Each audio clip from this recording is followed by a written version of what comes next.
And there is some level of madness, Prof, where we've got a gate called a border. It's a gate, but there's no fence.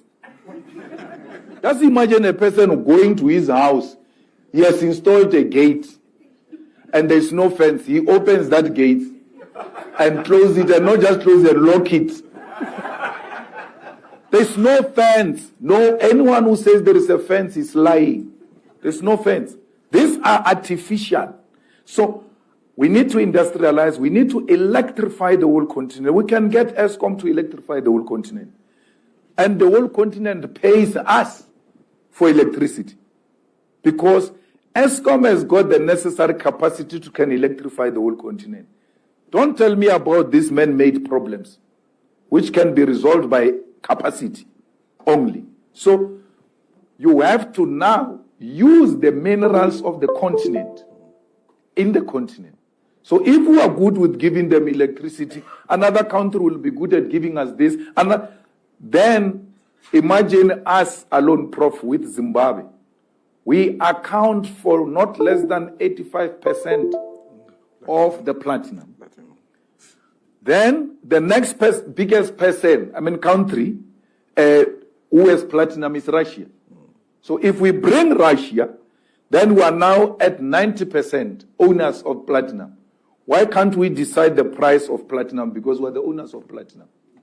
It can only be done if the continent is together. DRC is in crisis today, and it will never be resolved because of its minerals.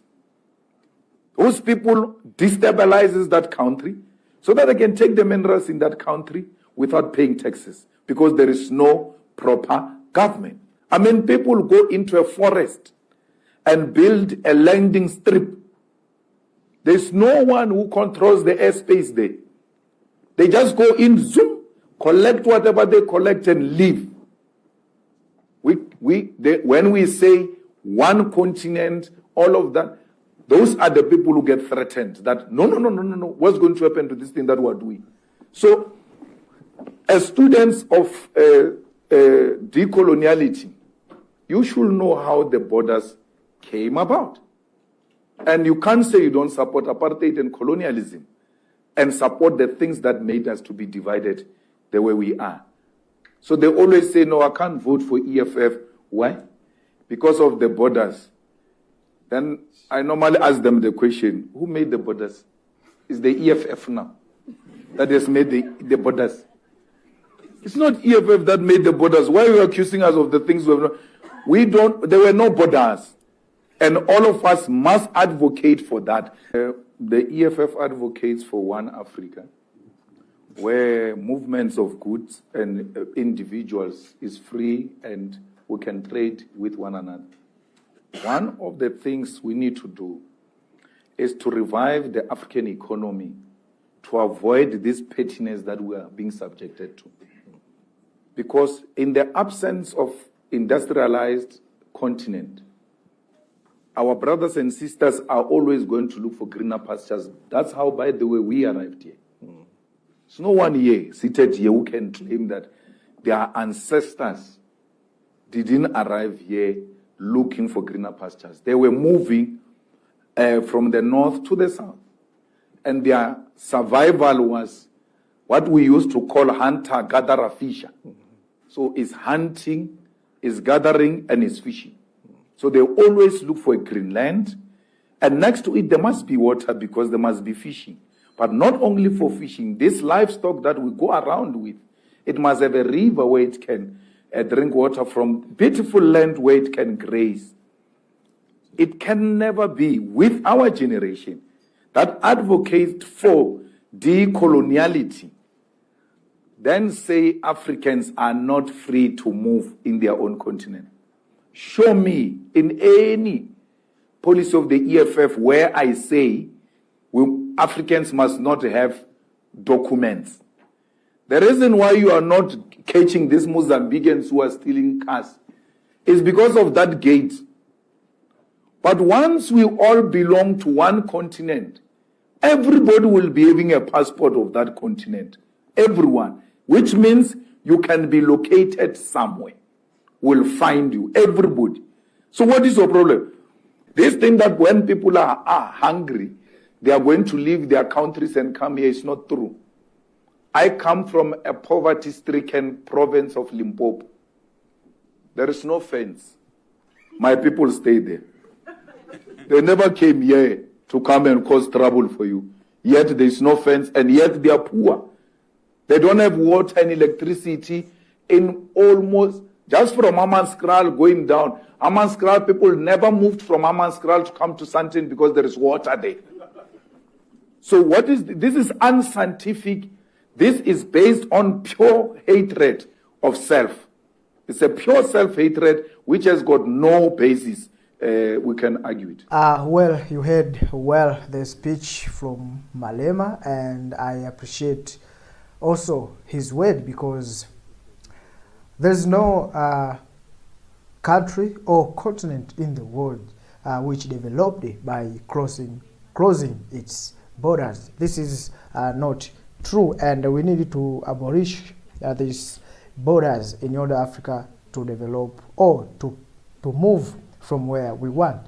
Because we say that Africa, we need to have one currency, we need to have one president, we need to have military, we need to share each and everything. So we can't succeed it by still living in these imaginary borders. And we always know that these borders kept for the interest or for the benefits of Westerners, those who kept these borders, and that's why till today they still keep their people in order to maintain the existence of these borders. So in order for Africans to be achieved, or in order to we Africa to move from the continent or from the Africa that we want, we needed to remove these borders and unite the continent of Africa. You know, sometimes it's going to be hard for us to use our resources to the maximum, because there's so many resources in Congo, as he said, and we all know that Congo has rich of minerals, not only in Congo, but also in many countries in Africa. But let us take example there in Congo. The Congolese, they are not enjoying the resources that they have in Congo. But we always, and we all know that Congo is one of the countries which has no peace entire year. Already there is conflict in Congo. This is why, because there is mineral resources there. And people, they build a place to land. When they take the resources, they move it to their countries. So what they are moving there, not only resources, but jobs of Africans, industries of Africans, and so many things that is in minerals. So brothers and sisters, let us not be fooled by someone, as I said, Malema, where Africans, we worshiping gates without fence. This is madness. And I wonder why till today some of our leaders, they don't believe of uniting Africa. They don't believe that Africa, if we united, will easily reach our agendas. Let us take an example. We have this Agenda 2053. We have Continental Free Trade Area. This will not work, Continental Free Trade Area, because we are not united. There is a conflict in Congo. The people from Tanzania want to pass through Congo to the next country to do a business. Definitely will not achieve, because they are going to risk their lives and their goods. So first thing is to unite the continent. Then we must put these agendas, because it will be easy for we to reach what we need. So this is all Africans we need to know. And I appreciate the work which done and going to be and going on in West Africa. We see our brothers there. They are doing much better for the benefits of their own citizens. And let us not only take this in West Africa, but there's a time this will be in the whole continent of Africa, where we will have one president. Africa will have one agenda. Anyone who came to rule will continue with that agenda.